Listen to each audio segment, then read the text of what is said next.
Sitharaman serial August 22 நாளைக்கான எபிசோட்ல என்ன நடக்கலாம் அப்படிங்கறத ரிவ்யூவா பார்த்துலாங்க. அதுக்கு முன்னாடி புதுசாக வந்த பார்வையாளராக இருந்தீங்கன்னா சப்ஸ்கிரைப் பண்ணுங்க. அப்படியே மேலே இருக்கக்கூடிய பெல் ஐக்கானை தவறாமல் கிளிக் பண்ணிக்கோங்க. அப்போ தான் நம்ம போடக்கூடிய வீடியோஸ் உங்களுக்கு உடனே கிடைக்கும். இப்போ வாங்க வீடியோக்குள்ளே போகலாம். ராம் மீரோட கல்யாண விஷயமா பத்திரிக்கை அடிக்கிறத பற்றி அவங்க அப்பா கிட்டே பேசலான்னு சொல்லி போயிருக்காங்க.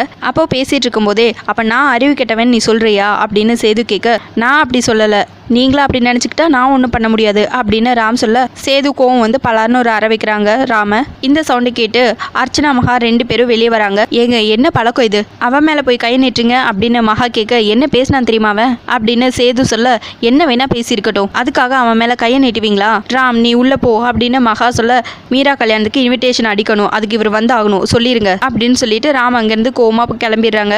அவன் எங்கேங்க பேசினா, எல்லாம் இவ சொல்லி கொடுத்ததா பேசினா, அடிக்கணும்னா இவள அடிங்க, ராமையே அடிக்கிறீங்க அப்படின்னு மகா சொல்லிட்டு இருக்க, என்ன நான் சொல்லி கொடுத்தனா, அப்படியே கூட வச்சுக்கோங்க, ஆனா நான் தப்பா ஒன்றும் சொல்லி கொடுக்கலையே அப்படின்னு சீதா சொல்ல, ஏய் நீ சொல்லி கொடுக்கறது எல்லாமே தப்பு தான், தப்பை மட்டும்தான் நீ ராமுக்கு சொல்லி கொடுக்குறேங்கிறாங்க அர்ச்சனா. அப்படியா, மற்றவங்க வீட்டில் ட்ரக்ஸ் வைக்க நான் தான் சொல்லி கொடுத்தனா அப்படின்னு சீதா கேட்க எல்லாரும் திருன்னு முழிக்கிறாங்க. சீதா எதுக்கு இவங்க கிட்ட எல்லாம் பேசி ஒன்றும் ஆக போறது இல்லைங்கிறாங்க துரை. ஏய் முதல்ல உன்னை என்ன பண்றேன்னு பாரு அப்படின்னு சொல்லிட்டு சேது துரையை அடிக்க போறாங்க.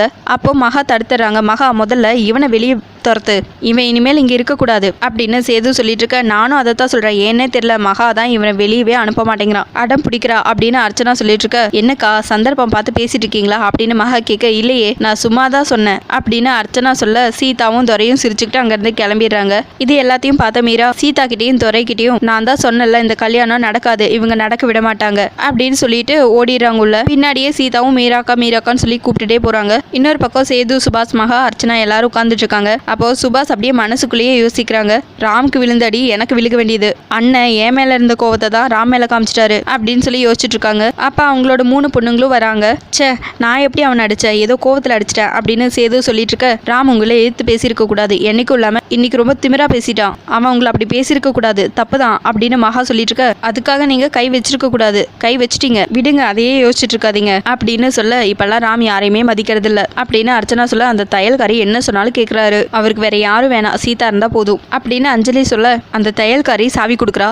ராம் ரியாக்ட் பண்றான். ராம் யோசிக்கிறது இல்ல, எல்லாமே சீதா தான் அப்படின்னு மகா சொல்லிட்டு இருக்க, முன்னெல்லாம் அண்ணன் வீட்டுல இருக்காரான்னு தெரியாது, அவ்வளோ சைலண்டா இருப்பாரு, ஆனா இப்ப ரொம்ப மாறிட்டாரு, எதுக்கு எடுத்தாலும் ஆத்திரப்படுறாரு அப்படின்னு சத்யா சொல்ல, அண்ணனை மாத்திட்டாங்க பெரியப்பா, அந்த தையல்காரி மீரா துரைன்னு எல்லாரும் அண்ணனுக்கு மாத்தி சொல்லி கொடுத்து அண்ணனை முழுசா மாத்திட்டாங்க அப்படின்னு பிரியா சொல்லிட்டு இருக்க, உங்களுக்கெல்லாம் ஒரு விஷயம் புரியுதா இல்லையா, அந்த தையல்காரி கேமோட டெக்னிக் புரியுதா இல்லையா, அவ நம்மள டைரக்டா எதுக்கல, ராம வச்சுதான் எல்லாத்தையும் மூவ் பண்ணிட்டு இருக்கா, நமக்கு எதிராக ராமையை டூலா யூஸ் பண்ணிட்டு இருக்கா, ராமுக்கு உண்மை தெரியல, நம்ம முன்னால நிக்கிறது அப்பாவா சித்தியான்னு ஒண்ணுமே புரியல, இப்படியே போனா ஒண்ணு ராம் நம்மளை விட்டு ரொம்ப தூரம் போயிடுவா, இல்ல அந்த தையல்காரி ராம மனசாலேயே பிரிச்சு கொண்டு போயிடுவா அப்படின்னு மகா சொல்லிட்டு இருக்க. இந்த குடும்பத்துக்கு ஆம்பளை பிள்ளை ராம் மட்டும்தான், ராம் இல்லாம நம்ம எப்படி இருக்க முடியும், இந்த பிரச்சனையை பெருசு பண்ண வேண்டாம், கொஞ்சம் விட்டுதான் பிடிக்கணுங்கிறாங்க அர்ச்சனா. விட்டா கதை முடிஞ்சது, பிடிக்க முடியாதுங்கிறாங்க மகா அந்த தையல்காரிக்கும் நமக்கும் இடையில ராம் இருக்கான் அப்படின்னு அர்ச்சனா சொல்ல, ராம் நம்ம ராமாவே இல்ல, தையல்காரி புருஷனா மட்டும்தான் இருக்கான், சத்யாவை நம்மளுக்கு பிடிக்காதுன்னு தெரிஞ்சோ பத்திரிக்கை அடிக்க நாமளும் வரணும்னு சொல்லி ஆர்டர் போடுறான் அப்படின்னு சேது சொல்ல, போக வேணாம் பத்திரிக்கை அடிக்க நம்ம யாரும் போக வேணாம் அப்படின்னு அர்ச்சனா சொல்ல, நாங்கள் போகிறோமா இல்லையாங்கிறது முக்கியம் இல்லை, ராம தையல்காரிகிட்ட இருந்து பிரித்து எடுக்கணும், அதுதான் முதல்ல முக்கியங்கிறாங்க மகா.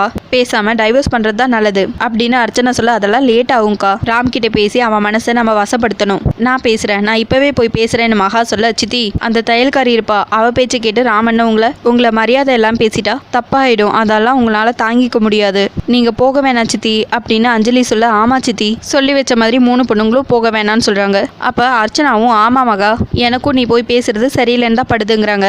ஆமா மகா நாமளா போய் சிக்க வேணாம், அவனா வரட்டும் அப்படின்னு சுபா சொல்ல, நீங்க பேசாதீங்க, எல்லாம் உங்களால தான், நீங்க மட்டும் கெஞ்சலைன்னா சத்தியனை நான் வீட்டுக்குள்ளேயே விட்டுருக்க மாட்டேன், முகூர்த்த ஓலையும் எழுதி இருக்க மாட்டாங்க, இப்படி அசிங்கப்பட்டு நிக்க வேண்டிய அவசியமே இருந்திருக்காது அப்படின்னு மகா சொல்லிட்டு இருக்க, எனக்கு மட்டும் என்ன ஆசையா, என் பேபி இங்க வருவான்னு நான் எதிர்பார்க்கவே இல்லையே, அவ விஷயம் மட்டும் தெரிஞ்சிருந்தா என்னல இந்த வீட்டை விட்டு அனுப்பியிருப்பீங்க அப்படின்னு சுபாஷ் மனசுக்குள்ள யோசிச்சுட்டு இருக்க, மகா அவர் என்ன பண்ணுவாரு பாவம், இன்னைக்கு சாயந்தரம் கூட இவரை கோயிலுக்கு கூட்டிட்டு போய் நான் மந்திரிச்சு கூட்டிட்டு வந்தேன், அந்த தையல்காரி இவருக்கு சூனியம் வச்சதுனால தான் இவர் இப்படி ஆயிட்டாரு, இல்லைன்னா இவர் ஏன் இப்படி நடந்துக்கு போறாரு அப்படின்னு அர்ச்சனா கேட்க, அக்கா கொஞ்சம் சும்மா இருக்கீங்களா, எந்த நேரத்தில் எதை பேசணும்னு தெரியாம அப்படின்னு மகா சொல்லிட்டு இருக்க.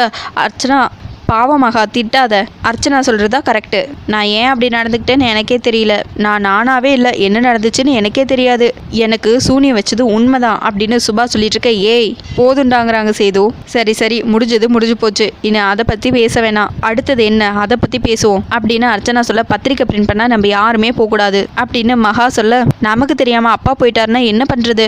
ஆமாம் சித்தி, நமக்கு தெரியாமல் கண்டிப்பாக சித்தப்பா போயிடுவாரு சித்தி அப்படின்னு மாற்றி அவங்க பொண்ணுங்க பேசிகிட்டு இருக்க. அவ சொல்கிறதும் கரெக்டு தான். அந்த சூனியத்தோட பாதிப்பு இன்னும் குறைஞ்ச மாதிரியே தெரியல. அவர் முழிக்கிற மொழியை பாரு அப்படின்னு அர்ச்சனா சொல்ல. ஏன் என் மொழி எப்படி இருக்குன்னு மாற்றி சுற்றி சுபாஷ் கேட்டுட்டு இருக்க. சுபாஷ் நீங்கள் கொஞ்ச நாளைக்கு எங்கேயும் போக வேணாம், வீட்லேயே இருங்க, என்ன நடக்குதுன்னு பார்க்கலாங்கிறாங்க மகா. இல்லை அவன் வீட்டிலலாம் இருக்க வேண்டாம், அவங்களாம் ரெடியாக இருக்க முன்னாடி நீ முதல்ல ஆஃபீஸ் போகணும் அப்படின்னு சேது. ஆமாம் நானும் ஆஃபீஸ் போய்க்கிறேன், எனக்கும் உள்ளுக்குள்ளே பயமாக தான் இருக்குது அப்படின்னு சுபாஷ் சொல்ல. ஏங்க பயப்படாதீங்க, தூரத்தில் இருந்தால் சூனியம் வேலை செய்யாது, அதெல்லாம் ஒரு டிஸ்டன்ஸில் தாங்க வேலை செய்யும் அப்படின்னு அர்ச்சனா சொல்லிட்டு இருக்கா. அக்கா கொஞ்சம் சும்மா இருக்கீங்களா? சுபாஷ் நீங்கள் விடிஞ்சதோ ஆஃபீஸ் போயிருங்க. அவங்க யாரை வச்சு பத்திரிக்கை அடிக்கிறாங்கன்னு நானும் பார்க்குறேன். நம்ம யாரும் இல்லாமல் பத்திரிக்கை அடித்தா அதே காரணமாக வச்சு இந்த கல்யாணத்தை நிறுத்திடலாம். அந்த தையல்காரியாக நானான்னு பார்க்குறேன் மகா சொல்லிட்டு இருக்க. அடுத்த நாள் காலையில் சீதாவும் மீராவும் சாமிக்கு பூஜை பண்ணிட்டு இருக்காங்க பாட்டு பாடி.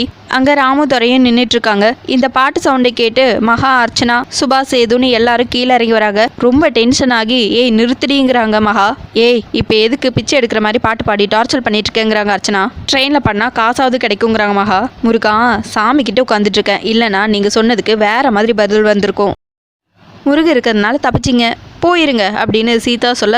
மகா பார்த்தே ராமு அந்த கூட்டத்தோட சேர்ந்து சாமி கும்பிட்டுருக்கான் அப்படின்னு சேது சொல்ல. ராமுக்கு சாமி கும்பிட தெரியும்னே எனக்கு இன்னைக்கு தான் தெரியும் அப்படின்னு மகா சொல்லிட்டு இருக்க. சீதா கிட்ட சிக்காம எஸ்கேப் ஆயிடலாம் அப்படின்னு சுபாஷ் யோசிச்சுக்கிட்டு சரிண்ணே நான் கிளம்புறேங்கிறாங்க சுபாஷ். இவ்வளோ சீக்கிரம் ஏன் கிளம்புறீங்கன்னு அர்ச்சனா கேட்க. பில்லி சூனியம் அப்படிங்கிறாங்க சுபாஷ். சரிங்க சாப்பிட்டு போங்க. செல்வி டிஃபன் ரெடியா அப்படின்னு சொல்லி கேட்க. 5 நிமிஷங்கிறாங்க செல்வி. சரிங்க 5 நிமிஷம் தான், சாப்பிட்டு போயிருங்க அப்படின்னு அர்ச்சனா சொல்ல. டைவர்ஸ் ஆயிரும் பரவாயில்லையாங்கிறாங்க சேது. அர்ச்சனா மகா 2 பேரும் முழிக்கிறாங்க. என்ன சொன்னீங்க, டைவர்ஸா அப்படின்னு சொல்லி அர்ச்சனா கேட்க. அப்படியா சொன்னேங்கிறாங்க சேது. அப்படிதான் காதல் விழுந்துச்சு மகா சொல்ல. அர்ச்சனாவும் ஆமாங்கிறாங்க. அது சுபாஷை டைவர்ட் பண்ணாதீங்க போட்டுன்னு சொன்னேன் அப்படின்னு சேது சொல்ல. அப்படியாங்கிறாங்க மகா. இல்லை காதில் டைவர்ஸ்ன்னு தான் விழுந்துச்சு அப்படின்னு அர்ச்சனா சொல்ல. அண்ணன் ஏதோ வாய் தவறி தெரியாமல் சொல்லிட்டாரு, அதுக்காக டைவர்ஸ் பண்ணிடுவியா சொல்லுங்கிறாங்க சுபாஷ். ஏங்க என்ன ஆச்சுங்கன்னு அர்ச்சனா கேட்க. எனக்கு தானே தெரியும் எவ்வளோ கஷ்டம்னு சுபாஷ் சொல்ல. என்ன கஷ்டம் சுபாஷ் அப்படின்னு மகா கேட்க. என்ன கஷ்டம்னா டிவோர்ஸ் பண்ணுறதுனா கஷ்டமா இருக்காதா, அதை தான் சொல்கிறான் அப்படின்னு சேது சொல்ல.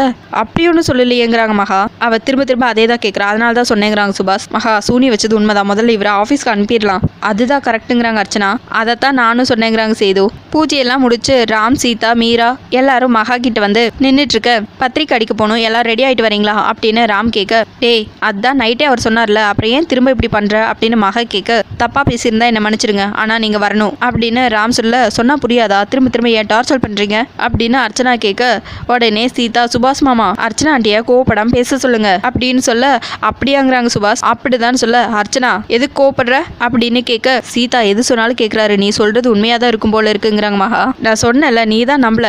ஏங்க நீங்க ஏன் இன்னும் இங்கே நின்றுட்டு இருக்கீங்க, போங்க அப்படின்னு அர்ச்சனா சொல்ல. சீதா போக வேணான்னு தலையாட்டுறாங்க. சுபாஷும் அப்படியே தயங்கி நிற்கிறாங்க. மீரா எங்களுக்கு இந்த கல்யாணத்தில் இஷ்டம் இல்லை, அதனால நாங்கள் யாரும் வரதல்ல, வேணும்னா நீ போய்க்கோ அப்படின்னு சேது சொல்ல. இந்த கல்யாணத்தில் இஷ்டம் இல்லையா? இல்லை மீராக்கா கல்யாணம் பண்ணிக்கிறதுல இஷ்டம் இல்லையா அப்படின்னு சீதா கேட்க. உனக்கு அவ்வளோதான் மரியாதைங்கிறாங்க மகா. போடி அப்படின்னு சொல்ல. எங்கே போகணும் அப்படின்னு சீதா கேட்க. எங்கேயாவது போங்கிறாங்க மகா. நான் போனா பாஸ் என் கூட வந்துருவாங்களே பரவாயில்லையா அப்படின்னு சீதா கிட்ட இருக்க. சித்தி நீங்களாவது வாங்கலைங்கிறாங்க ராம். டேய் என்னடா பேசுற, அவரும் இல்லாமல் நான் எப்படி வர முடியும், ஏங்க நீங்கள் கிளம்புங்க அப்படின்னு சொல்ல. சேது, சுபாஷ் 2 பேரும் கிளம்பிடுறாங்க ஆஃபீஸ்க்கு. மகாவும் மாடிக்கு போயிடுறாங்க. ஏ தையல், நீ என்னதான் பண்ணாலும் இந்த கல்யாணம் நடக்காது அப்படின்னு அர்ச்சனா சொல்ல. இதை சொல்லி தான் அவங்க கஞ்சாடை காட்டிட்டு போனாங்களா? இந்த கல்யாணம் நடக்காட்டி உங்களுக்கு டைவர்ஸ் ஆயிடும் பரவாயில்லையா அப்படின்னு சீதா கேட்க. டைவர்ஸா எப்படிங்கிறாங்க அர்ச்சனா. எப்படின்னா உங்க புருஷன் உங்களை விட்டு ஓடி போயிடுவாங்க பரவாயில்லையா அப்படின்னு கேட்க. இங்கே பாரு சூனிங்கன்னு ஏதாவது பண்ணி வச்ச அப்புறம் எனக்கும் மந்திரவாதிகள் எல்லாம் தெரியும், அப்புறம் அவ்வளோதான் அப்படின்னு சொல்லிட்டு அர்ச்சனா அங்கேருந்து ஓடிடுறாங்க. பின்னாடியே சீதா, ராம் எல்லாரும் போகிறாங்க. சீதாவோட கேங் ஃபுல்லாக இன்விடேஷன் அடிக்கிற இடத்துல இருக்காங்க. அப்போ மீரா மட்டும் தனியாக உட்காந்து ஃபீல் பண்ணிட்டு இருக்காங்க. மீரா கவலைப்படாத, இந்த கல்யாணம் கண்டிப்பாக நடக்கும் அப்படின்னு ராம் சொல்ல. நான் இந்த கல்யாணம் தான் முக்கியம்னு நினச்சிருந்தா அது என்னைக்கோ நடந்திருக்கும், ஆனால் என் 2 அண்ணனுங்க மகா அர்ச்சனா பசங்க எல்லாரும் வந்து சந்தோஷமாக சேர்ந்து செய்ய வேண்டிய விஷயத்த இப்படி பண்ணுறோன்னு நினைக்கும் போது ரொம்ப கஷ்டமாக இருக்குது அப்படின்னு மீரா சொல்லிட்டு அவங்களுக்கு மனசாட்சியே இல்லை, அப்படிப்பட்டவங்களுக்காக நீ ஃபீல் பண்ணுறது ரொம்ப கஷ்டமாக இருக்குங்கிறாங்க துரை. எனக்கு புரியுது, ஆனால் மனசு கேட்க மாட்டேங்குது. ஏன் அவங்களுக்கு என் மேலே இவ்வளோ கோவம்? மகா அர்ச்சனா விடுங்க, அண்ணனுங்க ஏன் இப்படி நடந்துக்கிறாங்க அப்படின்னு மீரா சொல்லிட்டு இருக்க. கவலைப்படாதீங்க, உங்கள் அண்ணன் ஸ்தானத்தில் ஒருத்தர் வருவார், அவரை வச்சு தான் இந்த பத்திரிக்கையை அடிப்போம், கவலைப்படாதீங்க அப்படின்னு ராம் சொல்லிட்டு இருக்க. யார் வருவா, எப்படி வருவா, என்னடா சொல்கிற அப்படின்னு மீரா கேட்க. எப்படியோ வருவாங்க, ஆனால் கண்டிப்பாக வருவாங்க அப்படின்னு சீதா சொல்ல. ஆமாம் வந்துதான் ஆகணும், இது சீதாவோட கட்டளைன்னு துரை சொல்ல. ஆமாம் இது என்னோட கட்டளைங்கிறாங்க சீதா. சொப்னாக்கா ஃபோனை போடுங்க அப்படின்னு சொல்ல அவங்க சுபாஷ்க்கு கால் பண்ணுறாங்க. பேபி நான் உன்னை நினச்சிக்கிட்டே இருந்தேன், வீட்டுக்கு வரலான்னு தான் நினச்சா அதுக்குள்ளே நீயே கால் பண்ணிட்ட அப்படின்னு சொல்ல சீதா அப்படியே சொப்னா காதில் சொல்லி கொடுக்குறாங்க. அதை கேட்டு சொப்னாவும் அதே மாதிரி பேசுகிறாங்க. பாபா நான் வீட்டில் இல்லை, ஒரு முக்கியமான இடத்துல இருக்கேன். என் ஃப்ரெண்டு சீதா வீட்டில் மேரேஜ், கல்யாணம் பண்ணி வைக்க யாருமே இல்லை பாபா, அவங்க அண்ணங்க 2 பேரும் காலி பசங்க பாபா. சீதா என் பெஸ்ட் ஃப்ரெண்டு, மீராக்கு நீங்கள் அன்னஸ்தானத்திலிருந்து இன்விடேஷன் அடிச்சு கொடுக்கணும், நான் ப்ராமிஸ் பண்ணிட்டேன் அப்படின்னு சொல்ல. அதுக்கப்புறம் சொப்னா கிட்ட நான் பேசுகிறேன்னு சொல்லிட்டு ராம் ஃபோனை வாங்கி பேசுகிறாங்க. வெளியே போய் தனியாக நின்று இன்னும் 10 நிமிஷத்தில் நீங்கள் இங்கே வந்தே ஆகணும், நீங்கள் மட்டும் வரலன்னா அர்ச்சனா சித்திக்கிட்ட எல்லா உண்மையும் சொல்லிடுவேன், அவ்வளோதான் கதை முடிஞ்சிரும் அப்படின்னு ராம் சொல்ல. சொன்ன மாதிரி 10 நிமிஷத்தில் சுபாஷ் வந்து இன்விடேஷன் அடிக்கிற இடத்துல நிற்கிறாரு. சொப்னா போய் கூட்டிகிட்டு வராங்க. சொப்னாவை தவிர மீதி இருக்கிற எல்லாரும் கடும் கோவத்தில் சுபாஷை பார்க்குறாங்க. அதோட எபிசோடு முடிச்சிருக்காங்க. உங்களுக்கு இந்த வீடியோ பிடிச்சிருந்தா லைக் பண்ணுங்கள், ஷேர் பண்ணுங்கள், கமெண்ட் பண்ணுங்கள், அப்படியே சப்ஸ்கிரைப் பண்ணுங்கள். தேங்க்யூ.